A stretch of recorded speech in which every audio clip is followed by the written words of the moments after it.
저 노비의 빚을 한 푼도 애누리 없이 다 사드릴 것이니 당장 데려오거라. 뭐냐, 그렇게 더 당기거라. 네가 몸부림칠수록 네 발목은 조여올 테니. 이 지긋지긋한 핏빛 굴레를 이제 끊어내겠어.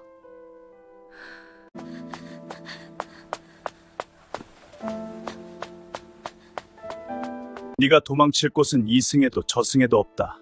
넌 죽어서도 내 집마당에 흙이 돼야 할 운명이다. 이 발목이 사라지면 도망가지 않겠느냐?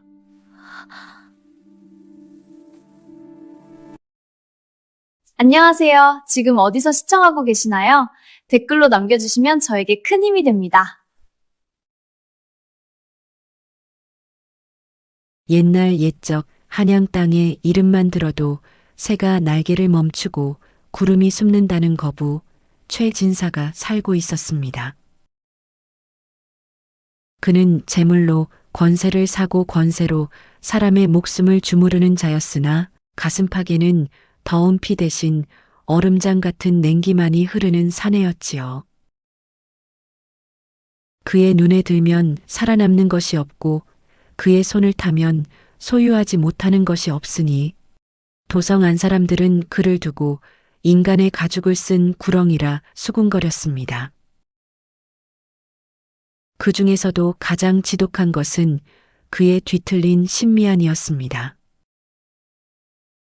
그는 아름다운 것이라면 살아있는 것이든 죽은 것이든 반드시 제 손안에 넣고야 말았는데 한번 그의 수중에 들어간 것은 빛을 잃고 시들 때까지 밖으로 나오지 못했습니다.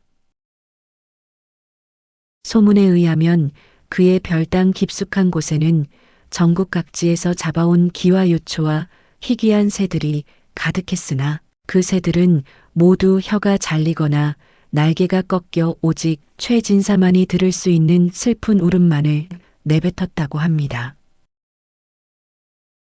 사람들은 그가 소유한 것이라면 그것이 비단이든 금이든 여인이든 모두가 그 사내의 서늘한 기운에 물들어 서서히 생기를 잃고 박제가 되어간다고 믿었습니다.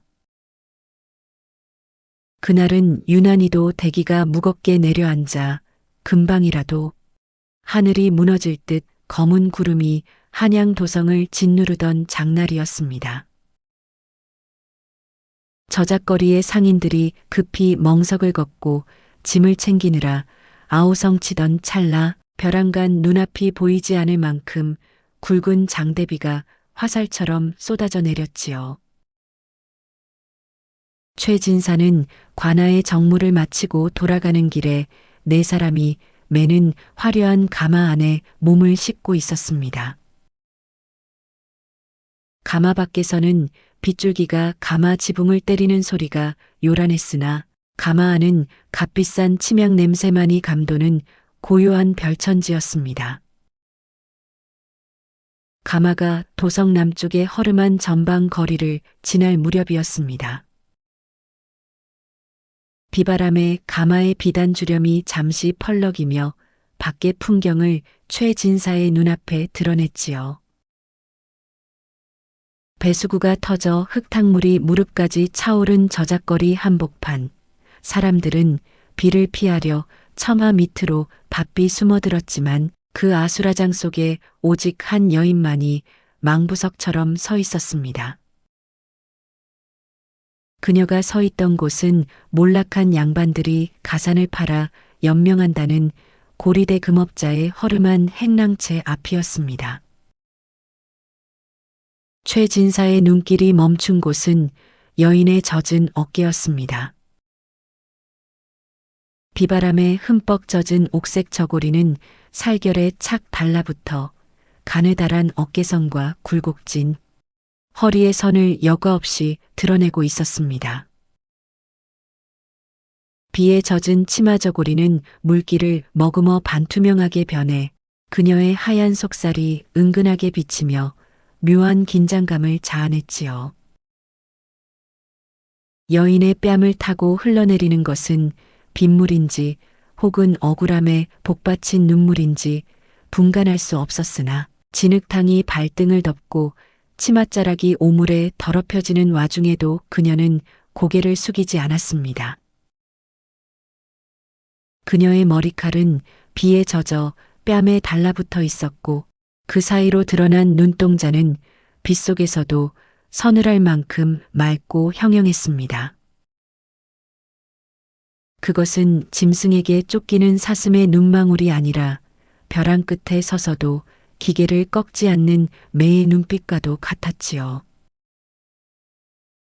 흙탕물이 튀어오른 그녀의 하얀 버선등을 보며 최진사는 생전 느껴보지 못한 기이한 전율을 느꼈습니다. 평생 돈으로 산 가벼운 웃음이나 강제로 꺾어온 시든 꽃들만 보아온 그에게 이토록 처절한 상황에서도 고고함을 유지하는 여인은 차라리 하나의 신비로운 재물처럼 다가왔습니다. 가마 밖의 거친 빗소리와 대비되는 그녀의 정적인 아름다움은 최진사의 비틀린 심장에 불을 질렀습니다. 그는 주렴을 쥔 손가락에 힘을 주며 생각했습니다.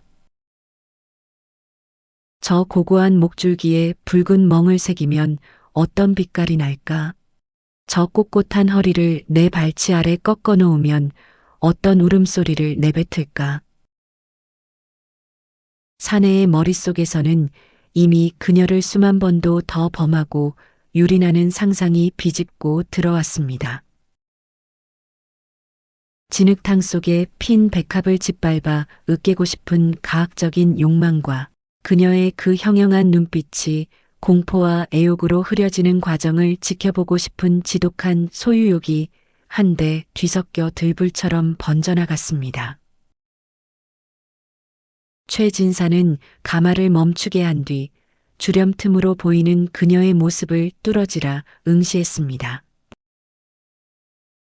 빗줄기는 더욱 거세어져 여인의 얇은 저고리를 더욱 투명하게 적셔갔고 추위에 파르르 떨리는 그녀의 입술은 오히려 최진사의 갈증을 더욱 부추겼습니다. 그는 곁에 선 신복을 불러 놨고 서늘한 목소리로 명령했습니다. 저 여인이 누구인지 그리고 저 발목을 묶고 있는 빚이 얼마인지 당장 알아오너라. 한 푼의 애누리도 없이 내가 그 빚을 사들릴 것이니. 그리고는 아비의 목숨줄을 쥐고 흔들어 홀레도 첩사리도 아닌 기이한 명목으로 연하를 자신의 집 깊숙한 곳에 위치한 별당으로 끌어들였습니다.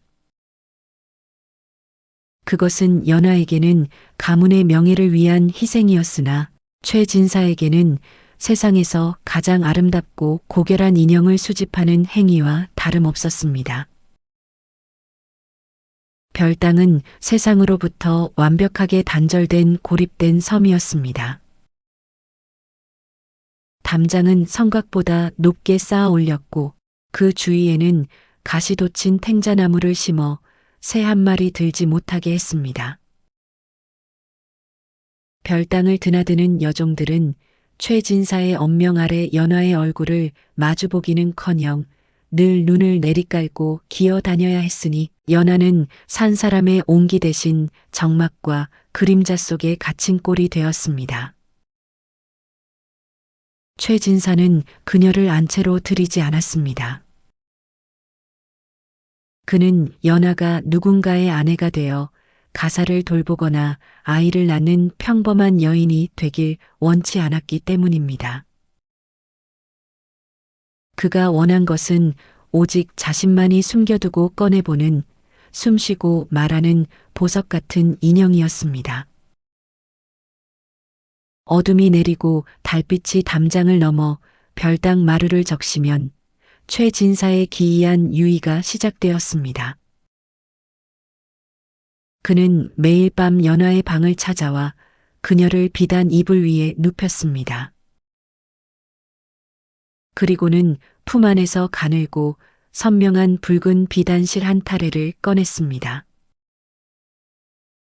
연하의 하얗고 가느다란 발목은 남자의 거친 손길 아래 차갑게 식어갔으나 최진사는 아랑곳하지 않고 그 발목에 비단실을 겹겹이 감았습니다. 실은 살결을 부드럽게 파고들며 선명한 붉은 띠를 만들었고 남자는 그 실의 반대편 끝을 자신의 손목에 단단히 동여맸습니다.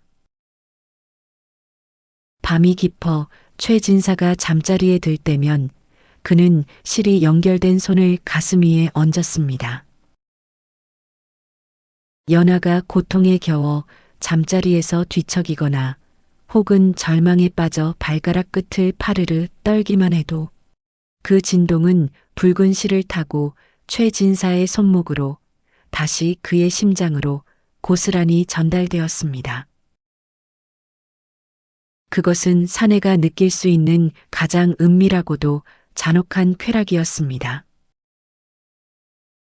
잠결에도 그녀가 살아있음을, 그리고 그녀가 오직 자신의 손목 끝에 매달려 있음을 확인하는 그 순간이야말로 최진사가 유일하게 살아있음을 느끼는 시간이었습니다.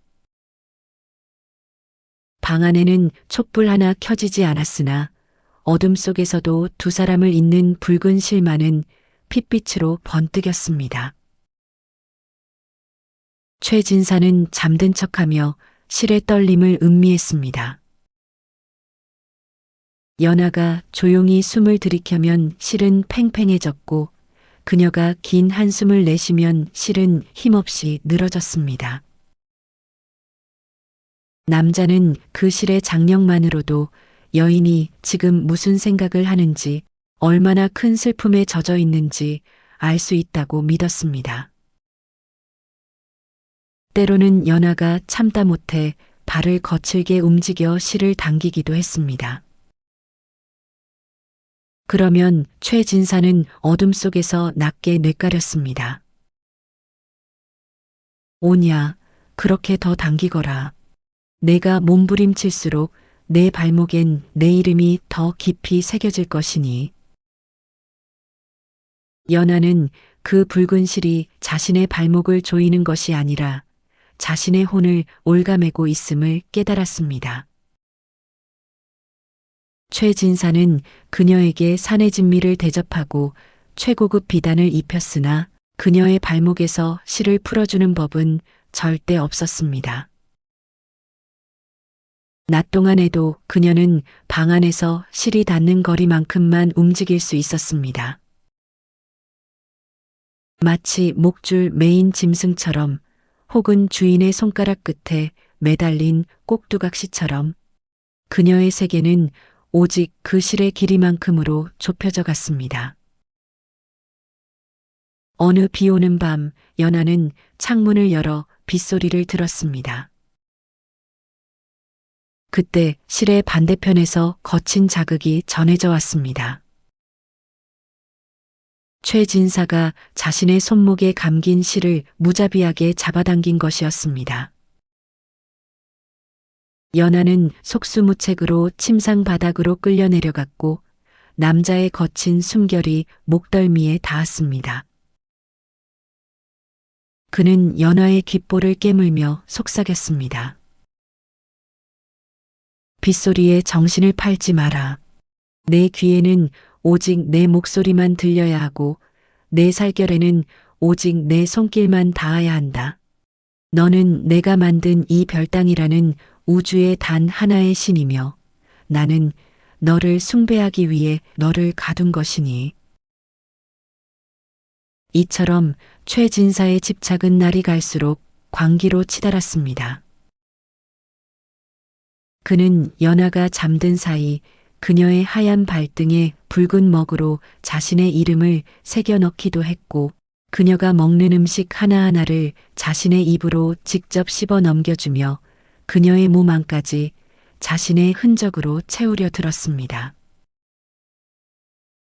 연하는 처음엔 공포를 느꼈고 그 다음엔 증오를 품었으나 외부와 차단된 채 오직 한 사내의 맹목적인 탐닉만을 받아내다 보니 그녀의 정신 또한 기묘한 방향으로 뒤틀리기 시작했습니다. 별당의 담장 위로 쟁반 같은 보름달이 떠올라 만물을 은백색으로 물들이던 깊은 밤이었습니다. 사방은 죽은 듯 고요하고 간간히 들리는 풀벌레 소리조차 연화의 가슴을 날카로운 바늘처럼 찔러댔지요. 연화는 이 지긋지긋한 핏빛 굴레를 끊어내기로 마음먹었습니다. 그녀는 숨을 죽인 채 자신의 발목을 옥죄고 있는 붉은 비단실을 풀어내려 손을 뻗었습니다. 그런데 이게 어찌된 일입니까? 실을 풀려 하면 할수록 그것은 마치 살아있는 뱀처럼 연화의 하얀 살결을 파고들며 더욱 단단히 조여드는 것이 아니겠습니까? 실과 살점의 경계가 모호해져 마치 실이 살에서 돋아난 듯 기괴한 형상을 하고 있었지요. 연화는 공포에 질려 비명을 지를 뻔했으나 입술을 깨물며 자리에서 일어났습니다. 실을 풀 수 없다면 차라리 그 끝을 매단 채라도 이곳을 벗어나야 했습니다. 그녀는 맨발로 찬 마루를 딛고 별당 마당을 가로질렀습니다. 가시 돋친 탱자나무 담장 아래 이르러 떨리는 손으로 담벼락을 짚고 담을 넘기 위해 발을 떼는 순간이었습니다. 갑자기 발목을 낚아채는 강한 힘의 연화는 비틀거리며 바닥으로 고꾸라졌습니다. 어둠 속에서 팽팽하게 당겨진 붉은 비단실 끝에는 귀신처럼 서 있는 최진사가 있었습니다. 최진사는 한 발짝씩 느릿하게 다가왔습니다. 마른 흙바닥을 짓밟는 그의 가죽신 소리가 고요한 밤 공기를 찢는 칼날처럼 날카로웠지요. 그는 사들르르 떨며 주저앉은 연화의 가느다란 어깨를 거칠게 잡아챘습니다. 남자의 억센 소나기 힘에 연화의 연약한 어깨뼈가 으스러질 듯 비명을 질렀고 그녀의 몸은 속절없이 사내의 단단하고 차가운 가슴팍으로 끌려 들어갔습니다. 훅 끼쳐오는 사내의 진한 침향 냄새와 비릿한 집착의 채취가 연화의 숨통을 조여왔습니다. 최진사는 마치 소중한 보물을 다루듯 그러나 소름 끼치도록 서늘한 손길로 그녀의 젖은 뺨을 훑어내렸습니다. 그의 손가락 끝은 뱀의 혓바닥처럼 기어내려가 마침내 붉은 실이 칭칭 감긴 그녀의 가느다란 발목에 머물렀습니다. 최진사의 입술이 연화의 귓볼에 닿을 듯 가까워지자 등등한 살기와 함께 낮은 웃음소리가 새어나왔습니다. 그는 연화가 미처 알지 못했던 이 붉은 실에 얽힌 기괴하고도 음산한 비밀을 한자 한자 새기듯 음조렸습니다. 그 실은 북쪽 오랑캐 땅에서 건너온 어느 무녀가 죽은 자의 머리카락과 붉은 비단을 섞어 짠 흡혈사라는 것이었지요. 최진사는 연화가 깊은 잠에 취해 항거할 수 없던 밤마다 그녀의 발가락 끝을 바늘로 찌르고 그 실에 그녀의 서녀를 적셨습니다. 피를 먹은 실은 연화의 살결과 한 몸이 되어 낮에는 비단처럼 부드럽다가도 도망을 꿈꾸는 순간에는 근육을 파고드는 족쇄로 변하는 술법이 걸려 있었던 것입니다. 더욱 참혹한 것은 그 실 아래 감춰진 낙인이었습니다. 최진사는 떨리는 손으로 실을 살짝 밀어 올렸습니다. 달빛 아래 드러난 연화의 하얀 발등 위에는 푸르스름하면서도 붉은 기가 감도는 기괴한 글자가 새겨져 있었습니다. 그것은 최진사의 이름 석자였습니다. 남자는 매일 밤 그녀가 의식을 잃은 사이 독이 든 바늘로 살을 파헤쳐 자신의 소유임을 증명하는 문신을 새겨 넣었던 것이지요. 보아라. 이 글자가 내 혈관을 타고 흐르는 피를 마시며 자라고 있다. 내가 한 발자국 도망칠 때마다 이 이름이 내 심장을 쥐어짤 터인데 내가 대체 어느 세상으로 숨어들 수 있겠느냐. 사내의 목소리는 연화의 고막을 타고 들어가 뼛속까지 시리게 만드는 독설과 같았습니다.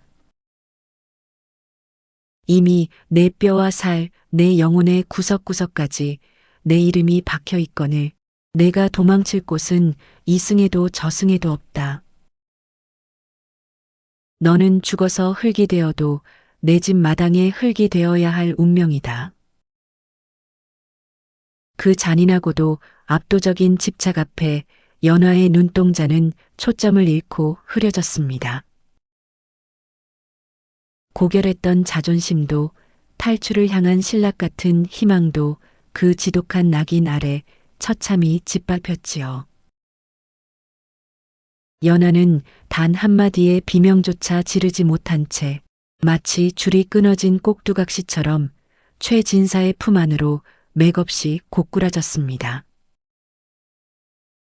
최진사는 무너져 내린 여인을 더욱 강하게 끌어안으며 그녀의 목덜미에 코를 묶고 깊게 숨을 들이켰습니다. 공포에 질려 차갑게 식어가는 그녀의 체온이 오히려 사내에게는 그 어떤 보석보다도 달콤한 전리품처럼 느껴졌습니다. 달빛 아래 붉은 비단실은 두 사람의 살결 사이를 더욱 촘촘히 파고들며 핏빛 광채를 내뿜었고 별당의 고요함은 이제 거대한 무덤처럼 두 사람의 숨소리를 집어삼키고 있었습니다. 연화는 자신의 발목에서 시작된 그 붉은 통증이 온몸을 휘감아 심장을 멈추게 할 것만 같은 아득한 절망 속으로 그렇게 잠겨 들어갔습니다.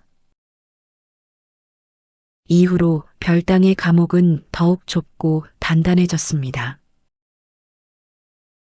최진사는 연화의 탈출을 막기 위해 발목의 비단실을 이전보다 절반이나 짧게 줄여버렸습니다.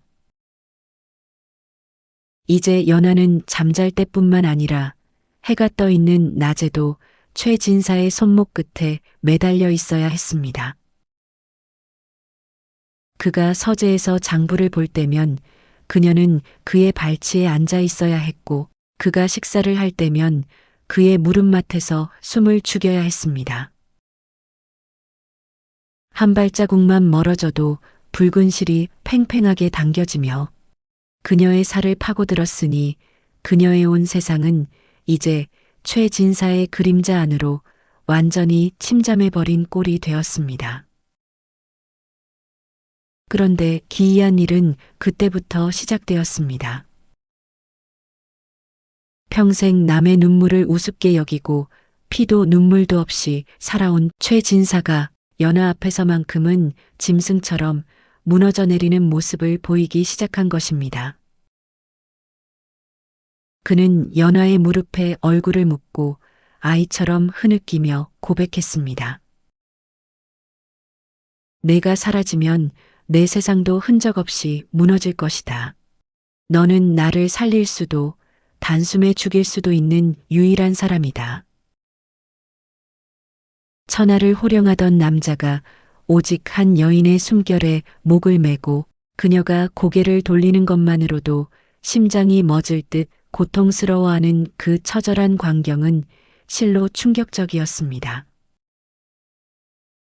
그 순간 연화의 가슴속에서 차갑게 식어있던 공포의 결이 기묘하게 뒤틀리기 시작했습니다. 자신을 억누르던 저 거대한 담장과 붉은 비단실이 사실은 자신을 가두기 위한 창살이 아니라 자신을 향한 남자의 구걸이자 맹목적인 숭배였음을 깨닫게 된 것이지요. 남자가 실을 당기는 것이 아니라 자신이 실을 당김으로써 남자의 영혼을 뒤흔들 수 있다는 그 기이한 권력감이 연화의 전신을 짜릿하게 훑고 지나갔습니다. 이제 그녀의 눈에 비친 최진사는 자신을 가둔 포식자가 아니라 자신의 눈길 한 번에 목숨을 구걸하는 가련한 노예에 불과해 보였습니다. 연하는 슬며시 손을 뻗어 최진사의 젖은 눈가를 닦아주었습니다. 그 부드러운 손길에 남자는 마치 구원이라도 받은 양몸을 떨며 그녀의 손바닥에 입을 맞추었습니다. 연하는 입가에 아주 희미하고도 서늘한 미소를 띄었습니다. 그녀는 깨달았습니다. 비단실의 주도권은 이제 최진사의 손목이 아니라 자신의 발목으로 옮겨왔음을 말입니다. 가두는 자와 갇힌 자의 경계가 무너지고 포식자가 피식자의 발치에 엎드리는 이 기괴한 별땅의 풍경은 그렇게 한층 더 짙고 농밀한 광기 속으로 빠져들고 있었습니다. 연하는 이제 남자가 묶어놓은 실을 원망하지 않았습니다. 오히려 그 실을 타고 흐르는 남자의 떨림을 즐기기 시작했지요. 그녀가 발끝을 살짝 까닥이기만 해도 남자의 호흡이 가빠지고 그녀가 붉은 실을 팽팽하게 당기면 남자가 만사를 제쳐두고 달려오는 그 기막힌 유희에 도취한 것입니다. 공포는 어느덧 지독한 애증의 향기로 변해 별당 안을 가득 채웠고 두 사람을 잇는 붉은 실은 이제 누구도 끊을 수 없는, 아니 누구도 끊기를 원치 않는 영원한 굴레가 되어가고 있었습니다. 그 깊은 밤 별당의 공기는 숨을 들이켜기조차 버거울 만큼 농밀하고 뜨거웠습니다. 등잔불의 심지는 타오르다 못해 파르르 떨리고 있었으나 그 빛조차 두 사람의 열기에는 가닿지 못했지요. 최진사는 짐승의 갈증처럼 연화의 하얀 발목을 움켜쥐고는 그 위에 칭칭 감긴 붉은 비단실을 단단히 죄었습니다. 그가 실을 당길 때마다 연화의 고운 살결 위로 선명한 붉은 자국이 돋아났지만 연화는 고통 대신 나른한 미소를 머금었습니다. 사내의 손길이 거칠어질수록 그것이 자신을 향한 두려움과 갈구에서 비롯된 것임을 누구보다 잘 알고 있었기 때문입니다. 최진사가 억눌린 목소리로 그녀의 고개가 담장밭가치 소리에 머물렀던 이를 문책하듯 물어왔을 때 연하는 예전처럼 몸을 움츠리지 않았습니다. 오히려 남자의 눈을 똑바로 응시하며 자신이 밖을 탐낸 것이 아니라 남자가 행여 바깥 세상에 한눈을 팔까 두려웠노라 답했지요. 그 대답은 최진사의 가슴 속에 단단히 박혀있던 의심의 빗장을 단숨에 부수어 버렸습니다. 남자는 전율했습니다. 자신이 그녀를 가두었다고 믿었으나 사실은 이 여인이 파놓은 거대한 애욕의 함정에 스스로 걸어 들어왔음을 깨닫는 순간이었습니다. 남자가 그녀의 발목을 거칠게 당겨 품으로 끌어들이자 붉은 비단실은 팽팽하다 못해 끊어질 듯 날카로운 소리를 내는 듯 했습니다.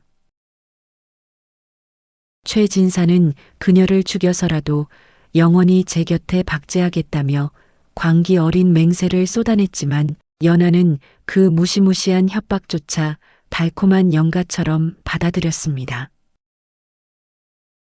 그녀는 가느다란 팔로 사내의 목을 휘감으며 차라리 자신을 죽여 이방의 공기가 되게 해달라 속삭였지요. 사내가 숨을 쉴 때마다 자신의 혼령이 그의 허파 깊숙한 곳까지 침투해 들어가 뼈와 살 속에 영원히 박히겠다는 그 서늘한 고백에 최진사는 그만 정신을 잃을 듯한 쾌락과 공포를 동시에 느꼈습니다. 사내는 신음처럼 나지막이 읊조리며 그녀를 부서뜨릴 듯 껴안았습니다. 그동안 자신이 그녀를 묶었다고 생각했던 붉은 비단실은 이제 보니 산에 자신의 영혼을 여인에게 귀속시키는 쇠사슬이나 다름없었습니다. 갇힌 것은 여인이 아니라 사내였고 주도권을 쥔 것은 묶인 발목의 주인이었습니다. 연하는 사내의 넓은 어깨 너머로 달빛에 번뜩이는 붉은 실을 바라보았습니다. 이제 그녀는 이 실이 풀리는 것을 원치 않았습니다. 아니, 최진사가 이 실을 놓으려 한다 해도 이제는 그녀가 그 실끝을 붙잡고 사내를 놓아주지 않을 것이었습니다. 이 기이한 역전은 별당의 풍경을 완전히 바꾸어 놓았습니다. 낮이면 최진사는 나라의 큰일을 돌보는 대장부처럼 행세했으나 해가 지고 별당 문을 닫는 순간 그는 연화의 발목에 묶인 실의 노예가 되었습니다. 연화는 이제 남자가 억지로 시키지 않아도 스스로 발목에 비단실을 감아 올렸습니다. 때로는 실을 너무 짧게 감아 최진사가 제 곁을 한 걸음도 떠나지 못하게 만들기도 했지요. 사내가 잠시라도 별당 마당으로 나갈라치면 연하는 실을 가늘게 떨며 그의 심장을 자극했습니다. 그러면 최진사는 마치 주문에 걸린 듯 하던 일을 멈추고 방 안으로 기어들어와 그녀의 발치에 머리를 조아렸습니다. 별당 안의 시간은 바깥 세상의 흐름과는 상관없이 오직 두 사람의 맥박과 붉은 실의 진동으로만 흘러갔습니다. 여종들은 문 밖에서 새어나오는 두 사람의 낮은 대화와 기이한 방울 소리에 몸을 떨며 발길을 돌렸습니다. 그곳은 이제 인간의 상식으로는 이해할 수 없는 오직 집착과 애욕으로만 지어진 그들만의 궁전이자 지옥이었습니다. 연하는 최진사의 집착이 깊어질수록 자신의 존재가 더욱 선명해짐을 느꼈습니다. 남자가 자신을 소유하기 위해 모든 것을 버릴 준비가 되었을 때 연하는 비로소 자신이 세상에서 가장 강력한 권력을 손에 쥐었음을 확신했습니다. 어느 밤 연하는 최진사의 손등 위로 붉은 비단실을 덧대어 묶으며 이렇게 물었습니다. 나으리, 만약 이 실이 끊어지면 어찌하시겠습니까? 최진사는 그녀의 목덜미에 얼굴을 묻은 채 대답했습니다. 끊어지지 않는다. 내 살을 찢고 뼈를 깎아서라도 이 실을 이을 것이니 너는 그저 내 숨결 안에서 시들어 가거라. 그 말에 연하는 만족스러운 듯 눈을 감았습니다. 그것은 축복이 아닌 저주에 가까운 맹세였으나 두 사람에게는 그 무엇보다 달콤한 약속이었습니다. 이렇게 두 남녀는 서로의 목을 조르는 밧줄을 보석처럼 여기며 파멸을 향한 행진을 멈추지 않았습니다. 붉은 비단실은 이제 단순한 직물이 아니라 두 사람의 피와 땀 그리고 뒤틀린 욕망이 응축된 살아있는 유기체가 되어 별당 구석구석을 휘감았습니다. 사람들은 그 별당 근처를 지날 때면 까닭 모를 소름이 돋는다며 멀리 돌아갔으나 정작 그 안에 두 사람은 서로에게서 뿜어져 나오는 지독한 열기 속에서 영원한 고독을 잊은 채 미쳐가고 있었습니다. 그로부터 별당의 문은 안쪽에서 굳게 닫힌 채 계절이 몇 번이나 바뀌도록 열리지 않았습니다.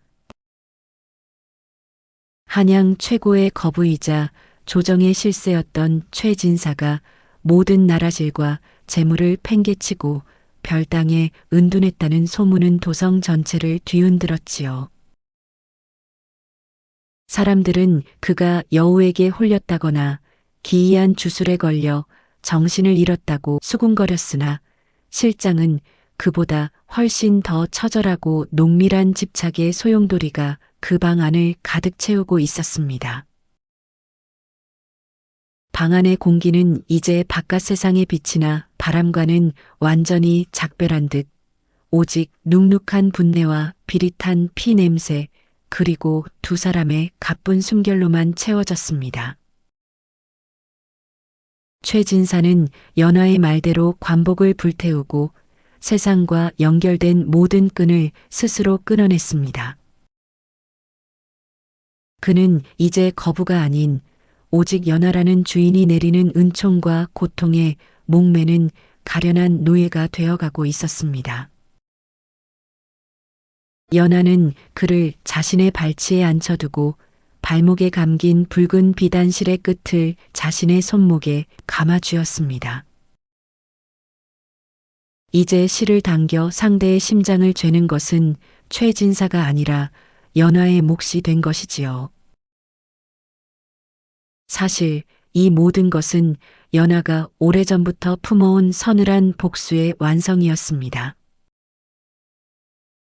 최진사가 자신의 가문을 몰락시키고 아버지를 죽음으로 몰아넣었을 때 연화는 결심했었습니다. 칼로 그의 목을 베는 것은 너무나 쉬운 일이었지요. 대신 그녀는 그의 영혼을 가장 비참하게 타락시키고 그가 가진 모든 권력과 명예를 스스로 내던지게 하여 오직 자신이라는 감옥 안에서 서서히 썩어가게 만들고자 했습니다. 최진사가 그녀를 인형처럼 소유하려 했던 그 광기 어린 집착을 역으로 이용해 이제는 그가 그녀 없이는 숨조차 쉴 수 없는 식물과 같은 존재로 만들어버린 것입니다. 하지만 복수의 끝은 연화가 예상했던 것과는 다른 방향으로 흘러갔습니다. 남자를 파멸시키기 위해 그에게 지독한 애착을 쏟아붓던 연화 역시 자신이 만든 그 붉은 실의 굴레 속으로 서서히 가라앉고 있었기 때문입니다. 증오를 쏟아내기 위해 매일 밤 그의 살결을 어루만지고 그를 고립시키기 위해 자신 또한 세상으로부터 고립되다 보니 어느덧 연화의 가슴 속에도 이 기괴한 집착이 유일한 삶의 이유가 되어버린 것입니다. 최진사가 수척해진 몸으로 그녀의 무릎에 머리를 누이고 너를 내 몸 안에 가두지 못해 내 심장이 말라가는구나라며 흐느낄 때 연화는 승리감과 동시에 형용할 수 없는 슬픔을 느꼈습니다. 그녀는 복수를 위해 그를 망가뜨렸지만 그 망가진 사내를 오직 자신만이 가질 수 있다는 사실에서 기이한 안도감을 얻었습니다. 그것은 마치 벼랑 끝에서 서로의 목을 조르며 떨어지는 두 마리의 맹수와도 같았지요. 결국 파국은 예고 없이 찾아왔습니다. 최진사의 재산은 가솔들의 횡령과 주인의 부재로 바닥이 났고 영모의 의심까지 사게 된 광군들이 별당의 담장을 넘어오기 시작했습니다. 밖에서는 문을 부수는 도끼 소리가 천둥처럼 울려 퍼졌으나 방 안의 두 사람은 미동도 하지 않았습니다. 최진사는 이미 제 정신이 아닌 눈으로 연화를 바라보며 자신의 손목에 감긴 실을 연화의 목에 감기 시작했습니다. 연화야, 저들이 우리를 갈라놓으려 하는구나. 하지만 죽음조차 내 허락 없이는 너를 데려가지 못한다. 너는 죽어서도 내 어둠 속에만 있어야 한다. 남자의 거친 손길이 목을 조여왔지만 연화는 저항하지 않았습니다. 오히려 그녀는 품속에서 아버지를 죽음으로 몰았던 최진사의 인장이 찍힌 은장도를 꺼내 남자의 가슴팍을 깊숙이 찔렀습니다. 피가 솟구쳐 올라 두 사람의 옷을 붉게 물들였고 연하는 남자의 귓가에 마지막 고백을 남겼습니다. 나으리, 이것이 제가 준비한 마지막 감옥입니다. 저승길에서도 이 시를 놓지 마셔요. 제가 먼저 당신을 찾아가 다시 올가맬 것이니. 광군들이 문을 부수고 들어왔을 때 방 안에는 이미 생명의 온기가 사라진 두 남녀가 서로를 부둥켜 안고 있었습니다. 그들의 몸은 수십 겹의 붉은 비단실에 칭칭 감겨 있어 마치 하나의 거대한 핏빛 고치처럼 보였습니다. 실이 너무나 단단하고 복잡하게 얽혀 있어 칼로도 쉽게 끊어지지 않았고 시신을 분리하려 할 때마다 실 사이에서 생혈이 배어 나왔다고 합니다. 결국 사람들은 두 사람을 떼어놓지 못한 채 그대로 한관에 담아 묻었습니다. 훗날 그 무덤가에는 기이하게도 붉은 꽃이 피어나지 않았으나 비바람이 치는 밤이면 땅 밑에서 가느다란 방울 소리와 함께 무언가 팽팽하게 당겨지는 소름 끼치는 소리가 들려왔다고 전해집니다. 가두려 했던 남자와 가두어 버린 여자의 지독한 애증은 그렇게 죽음 너머에서도 끊이지 않는 붉은 실의 전설로 남게 되었습니다. 이 이야기가 남기는 교훈은 분명합니다. 사람을 소유하려는 사랑은 사랑이 아니라 폭력이며 집착은 결국 상대를 가두기 전에 먼저 자신의 영혼을 올가매는 족쇄가 된다는 것입니다. 최진사는 연하를 가두었다 믿었으나 실상은 자신의 욕망에 묶여 세상과 스스로를 버린 채 가장 초라한 노예가 되어버렸습니다. 연하 또한 복수를 위해 집착을 이용했으나 그 붉은 실은 상대뿐 아니라 자신의 마음까지 함께 묶어두고 말았지요. 증오로 시작된 관계는 결코 해방으로 끝나지 않습니다. 복수는 잠시 통쾌할지라도 그 불길에 가장 먼저 타들어가는 것은 복수하는 이의 심장입니다. 누군가를 무너뜨리기 위해 스스로를 어둠 속에 가두는 순간 우리는 이미 그 사람과 같은 굴레 안에 서게 됩니다. 진정한 자유는 상대를 붙잡는 데 있지 않고 스스로 놓아주는 데 있습니다. 사랑은 묶는 실이 아니라 서로가 스스로 곁에 머물기를 선택하는 마음이어야 합니다. 그렇지 않다면 그 어떤 붉은 실도 인연이 아니라 결국 파멸로 향하는 족쇄가 될 뿐입니다. 긴 이야기 들어주셔서 감사합니다. 지금까지 야담사담이었습니다.